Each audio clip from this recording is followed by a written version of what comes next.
The Colorado Avalanche head into Buffalo and take a nice, easy win for their third victory of the season. So let's talk about that in a new episode of Locked On Avalanche coming at you.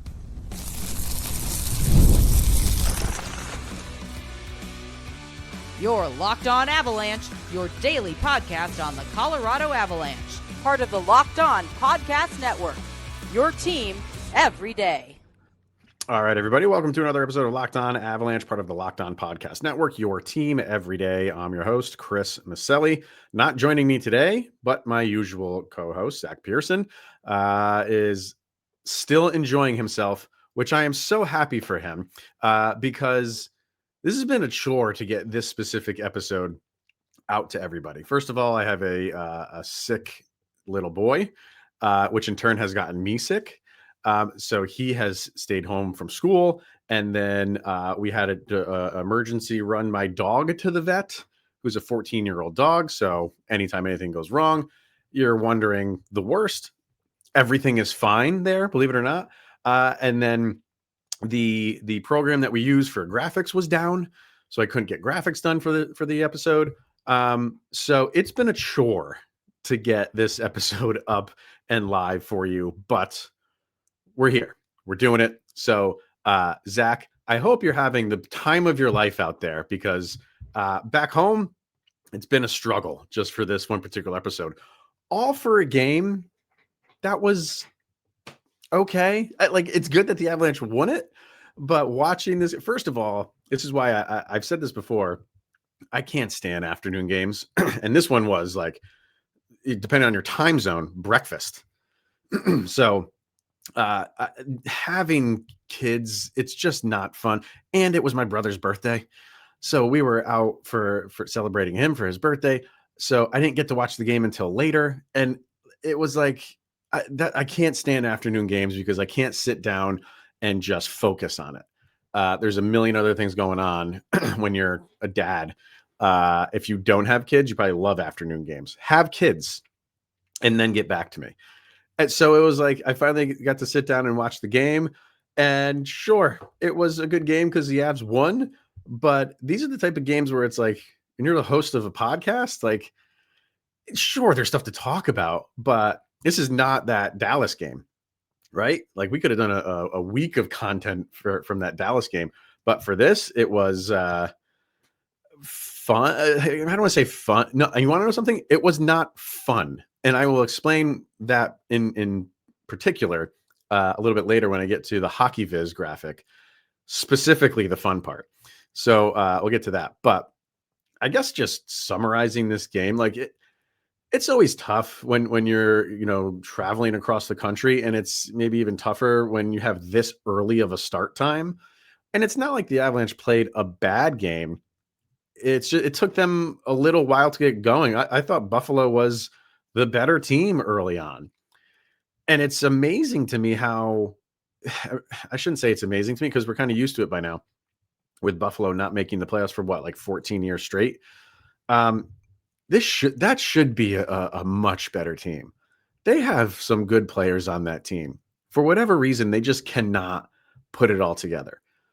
I just feel watching them play, I feel like there's going to be a stretch during the season in which Buffalo is the hottest team in the league. And you can hold me to that if you want to. I do. I feel like they're going to go on a little bit of a run where people are this is more Buffalo, what we have been waiting for from a Buffalo team. I think the only thing that is going to be against them is whenever that happens, they're going to be so far behind. It's not going to make a dent in anything. I just get a feeling, and you saw parts of it in this game, especially in the beginning. They were getting really good shots on goal, and they have players that can finish. Tage Thompson's a phenomenal player. They have excellent on paper defensive unit. For whatever reason, I don't know if it's a psyche thing or it's just all in the mind of we've stunk for a decade and a half, so we might as well just stink. And I'm not saying they did in this game, but they don't have that killer attitude, that hunger to go when a game is in winning distance for them, go out and grab it. And that's what the Avalanche have, that a team like Buffalo does not. And that's something that you have to build up, and you have to get some of those games under your belt, maybe go into a playoff round or two. But for the Avalanche, you saw that part of it. You saw the part where, like, about halfway through the game, they were just like, okay, let's just get back on track. Well, they should have had 4 goals. Well, I shouldn't say should have, because it was clearly offsides, the Martin Necas goal. But it was a 3-1 game, and 3-1s are the worst lead in hockey. But you never really felt, and even though anything is possible, and just a misstep here or a broken play there, and they get a goal that's 3-2, and now they're, pulling the goalie for a game tying goal. It was one of those games where you just felt like that wasn't going to be the case. The Avs got the lead. They were comfortable with the lead. They were playing their game. And as the game went on, they were kind of the aggressors. But it took a little while to get there. And it wasn't all, like the top line was fantastic. Get to them in a minute, but fantastic for the top line. Again, Necas and MacKinnon seem to be just unstoppable right now. And as you go down, I thought the third line was very good. Fourth line was okay. Second line, I'd like to see some jump in them a little bit more. That skate that came up and got Brock Nelson, which looked like it was like on the wrist for a minute there. I was thinking the absolute worst. But that's a hockey player who comes back out and continues to play the game. So, to get back to the Buffalo thing, like, you're playing well. You're playing well in the first period, and then what happens? Nathan MacKinnon just kind of, I don't even know the term for it. He's in the middle of the offensive zone, and he even said, like, he's not known for like his ballet movements, so to speak. He's more like just a hard line guy, hard line skater. But what a move he made right in the offensive zone, and backhands it no less, for the first goal of the game. So that one, and then you had the really, really nice play by Vanachuskin that he intercepts the pass where the Sabres are trying to get out of the zone, intercepts that pass, stays in the zone, and makes a really beautiful pass to Cale Makar. Like, you get those things against you, and it's just demoralizing. It's so demoralizing for a team like that, especially the Nathan MacKinnon one, especially that one, because they were playing a pretty good game. And what I also loved was the bounce back from Scott Wedgwood. Another game where he gave up just the singular goal.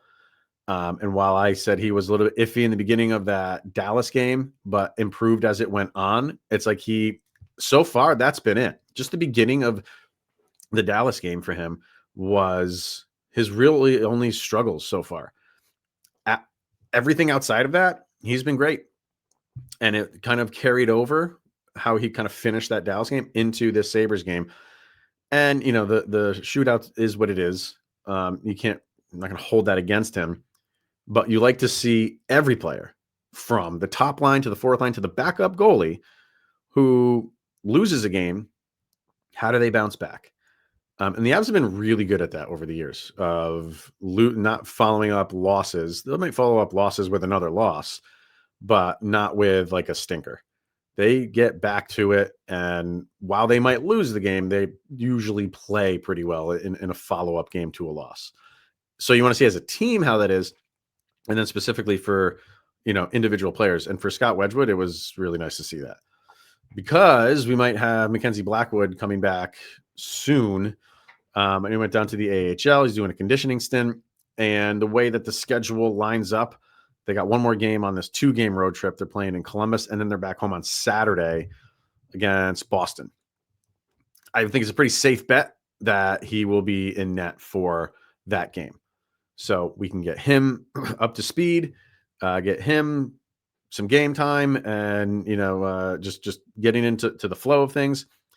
And then if that happens, look out. Then you got 2 goalies that are just really dialed in, and you can just go back and forth as you need to, whatever you want to play matchups, rest a guy, whatever you want to do. But I like the way that Scott Wedgwood bounced back for sure. But I thought it was a struggle in the beginning of the game for the Avalanche. Let me see what they had for shots on goal in the first. They actually had 10, while Buffalo had 13. And it seemed like the discrepancy was a lot more than that. Because Buffalo, I don't think really Buffalo was getting a lot of like high danger chances. But this is what we were saying about the Avs against Dallas and Ottinger. Just pepper them with shots, and you're bound to get something, some rebound or a tip or anything. And that's a fine game plan. And all along the way, if you find yourself in a situation where you have a high danger chance, obviously you take those. But it's not to say I didn't like how the Avalanche were playing in the beginning, but I thought Buffalo was matching them. They were matching them. They're a talented team in terms of skill. They have good skaters, fast skaters. Avalanche are, obviously one of the fastest teams in the league, and they were hanging with them. And then you just have moments like that, moments like the Nathan MacKinnon goal, and then the Cale Makar goal. And it seems like teams like that can't recover from it. Where the Avalanche, how many times have we seen them say like, okay, we spotted you a goal, no big deal. We have the firepower to overcome a 1-goal lead, 2-goal lead, 3-goal lead. I think last year was a 4-goal lead that the Sabres had, that the Avs beat them on. So like when the Avs get down, we just get back to our game. When teams like the Sabres get down, it seems like it's panic mode. And, oh God, it's a struggle to get 1 goal. How the heck are we going to get 4? That's the mindset that needs to change over there. But over here, it was, like I said, it was kind of like business as usual. I don't want to say it was like a ho-hum game, but I think the Avs just took care of business, did what they needed to do, got in, 3-1 win, got out, and you're 3-0-1 on the season. So let's get into some more things on this game. I touched on the MacKinnon and Necas thing, but you got to talk about it more because these guys are on an absolute tear right now. So let's talk about that after this. Let's hear from FanDuel because the NFL season is here and FanDuel has an offer that you don't want to miss. Right now, new customers can bet just $5. You get $300 in bonus bets if you win. That is right. Pick a bet, put down $5, and if it hits, you unlock $300 in bonus bets to use across the app. So what are you waiting for? Visit FanDuel.com and download the FanDuel app today to get started with that $5 bet for $300 in bonus bets. All right. More on this game. Like I said, I thought it got better for the Avs as it went on. There was a lot of like one and done in the offensive zone. A lot of they gained the zone. And then I thought Buffalo did a good job of regaining possession and going the other way. So it was a long time, I felt like, before the Avalanche had a really good possession offensively in the offensive zone. Could be wrong, but to me, it was like more than halfway through the second period where they had a really good possession where you had, the defenders for Buffalo kind of wearing down. So that was good. And then once that happened, it seemed to be all the time after that. The power play again, and what were they? 0 for 4. But again, I'm still at the point where it is looking good. The visual of it, the passing of it, you're getting shots on net. Just the only thing that has to happen is the puck needs to start going in. And like we said before, like we were just talking about in the first segment of like, this team is just too good. And when they get down, they know that they can score goals. They know that they're going to score power play goals. In which I remember, I think they put the graphic up on their first power play, how we're talking about, and we're all up in arms about the power play not being able to score.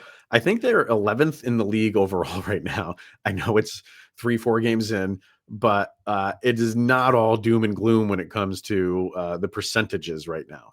Because as iffy as it's been for the Avalanche, they were 10th or 11th in the league. It's probably dropped after going 0 for 4, but maybe it's dropped to 13th or something like that. A lot of teams are struggling right now with the power play and figuring it out. But what the Avs are doing, it looks good. the movement, I am in love. It's like a motion offense in basketball. Like everybody is moving. Nobody is stagnant. That only spells good things for your power play, because you kind of get defenders twisted around sometimes.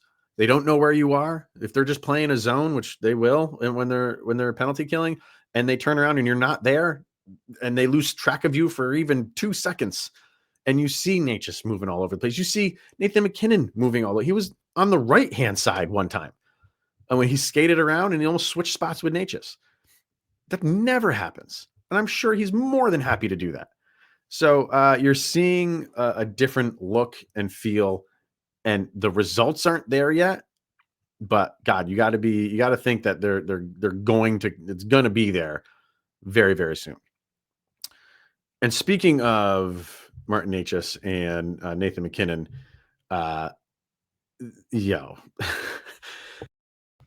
these two guys together are scary good, and you're already seeing it.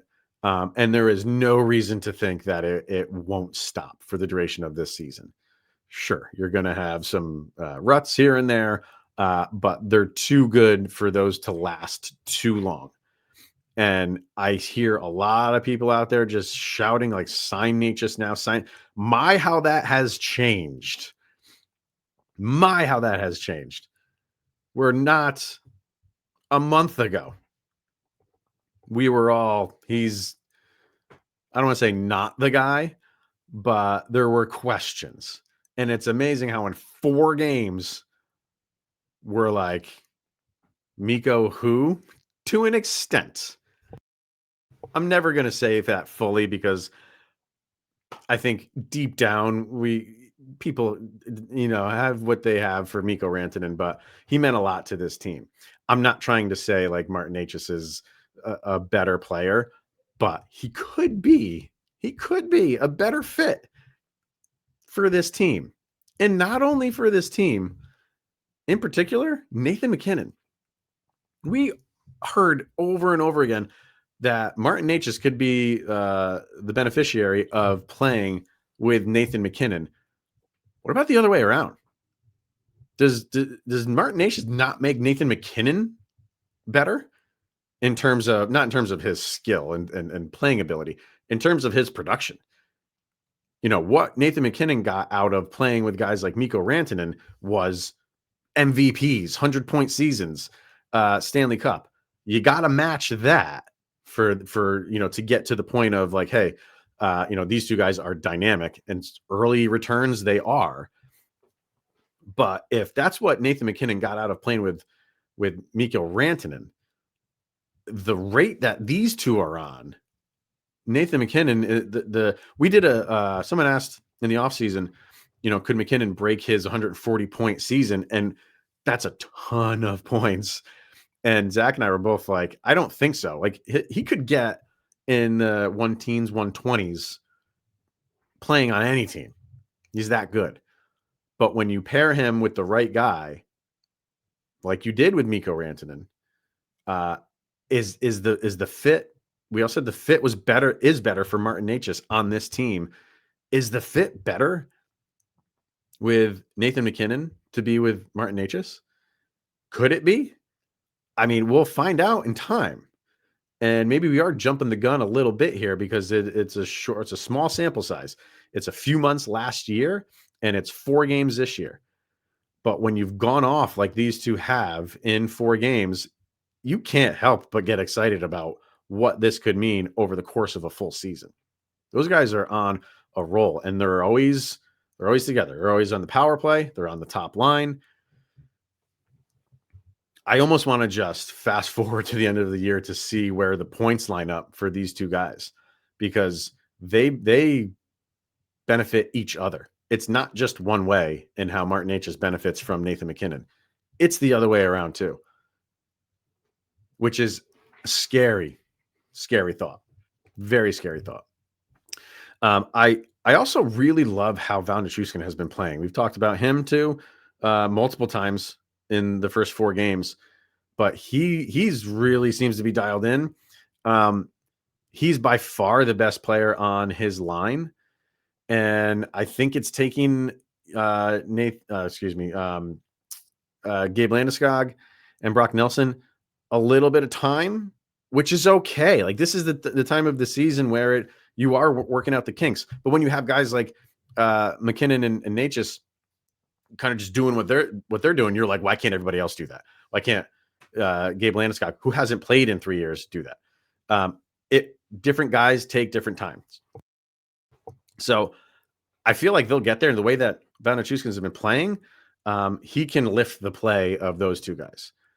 And it's not like they're playing horribly, but you want to have, with how well that top line has been playing, you want, that to trickle down to your second unit, so you have that top six just dominating.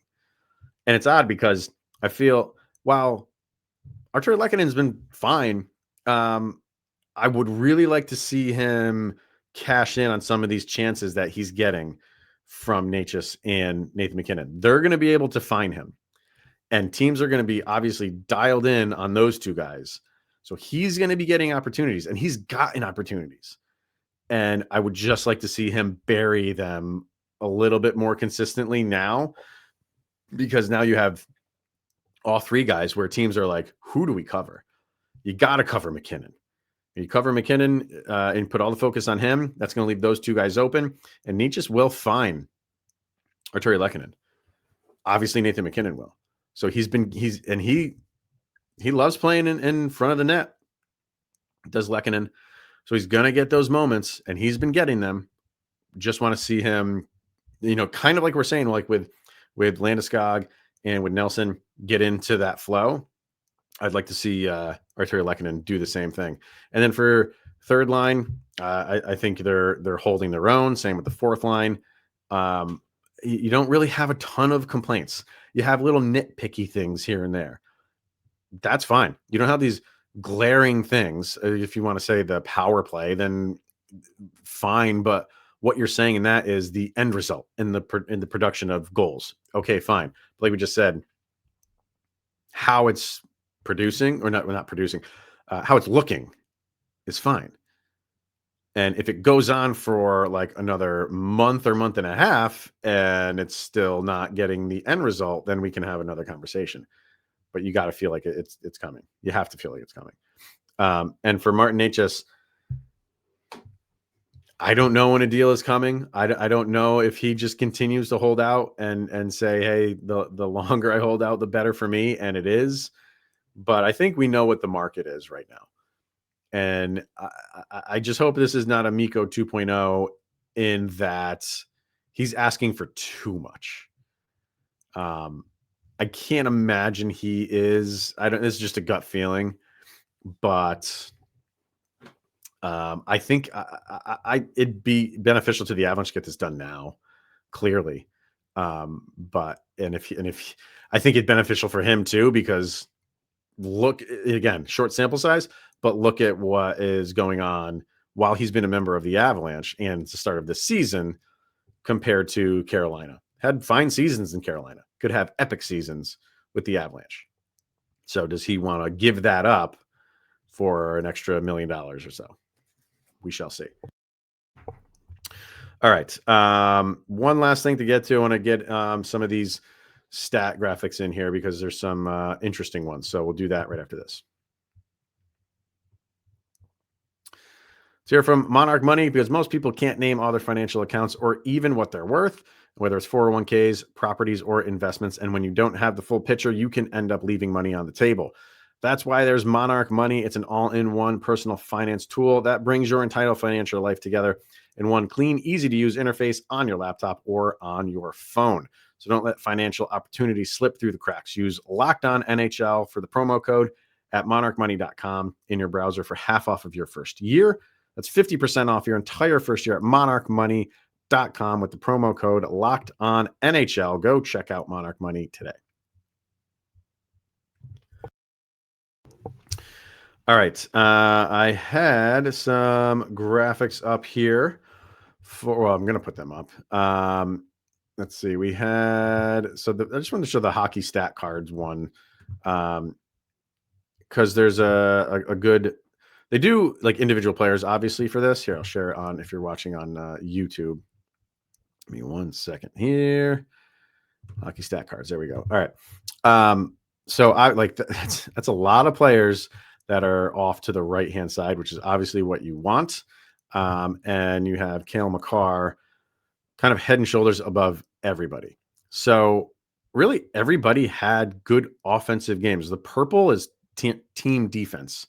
So you had a couple guys, Olofsson to the left on team defense, Brock Nelson to the left, and even Taves on team defense. But almost everybody is to the right on pretty much every metric that this rates. The kind of amazing part in this game is so there's your card for the Avalanche. Then they do a full game card, and this breaks down what each player had, time on ice, goals, all that stuff. But right over here, you have your game score. It's kind of just like exactly what it sounds like. Just you are given a grade. This is a number grade. Most of the time, like if you're above 0, that's good. If you're in the negative, that's bad. A good game is anything over like a 1. You played fine, no problems with that. If you look at Cale Makar's right there, it might be too small to see if you're looking at it. Let me zoom in. 4.3. So far, that is, I'll go over here. This is the nightly skaters for the season. The top score so far is 5.13 by Sean Cordier. Cale Makar is number 2 right now at 4.30. That's a great game for an individual game score at Hockey Stat Cards. So just kind of wanted to show you like how he played, which was kind of, I want to say a quiet game for Cale Makar. He was solid, obviously. But usually when guys like him and Nathan MacKinnon are like taking over games, it's noticeable. And not that I didn't think it wasn't noticeable for Cale Makar, but to get that kind of gamer score, maybe that's what it was that surprised me a little bit. I wanted to get to the hockey viz because remember I was saying in the beginning about how I didn't think this game was like fun. We're going to share that. All right. So a couple things here. I always like to look at the shot pressure one. And there's, like I said, in the beginning, Buffalo looked good. So a lot of this, that beige color, that's all them. Avalanche in the purple, got a little tick here, but that's during a power play. Second period, same with Buffalo, good possessions. And then right around there, like I said, like halfway through the second period, right in between this Makar and MacKinnon's second goal, from there on out, it's much more purple and a lot more where the Avalanche started to just kind of like take over the game. So it's kind of the visual on that. There was, let's see, so here's Buffalo and they're kind of like their heat map. Well, let me bring up the Avalanche one. So you see like where the Avalanche are, they're kind of all over the place. Where they're a darker green is where they're having possessions more. And while you see Buffalo, while they have good like coverage here, nothing is that really dark, almost like lime green. It's getting there. It's like a dark teal, but so that just means like you have possession, but not for extended amounts of time. And that's the difference. And here's the last one that I wanted to show because I was saying the game was a fine game. With this graphic here, you got the line that's going down that middle, that red line, and in each corner is something different. Right up there might be tough to read, but that says dull. If you're closer to the 0.0, that's dull. To the top right is good. To the bottom right is fun. And the bottom left is bad. There is nobody that's closer to this fun area. You have Makar way over here in between the good and the fun. And you have a lot of Avalanche on the right side of this red line, which is where you want to be. That's the better side. So if anything, that's the good thing. You do have some guys on the left-hand side as well. So do Buffalo, but they're all kind of jam-packed in like the center and upper left, which is dull, which is exactly what I was kind of trying to say with this game.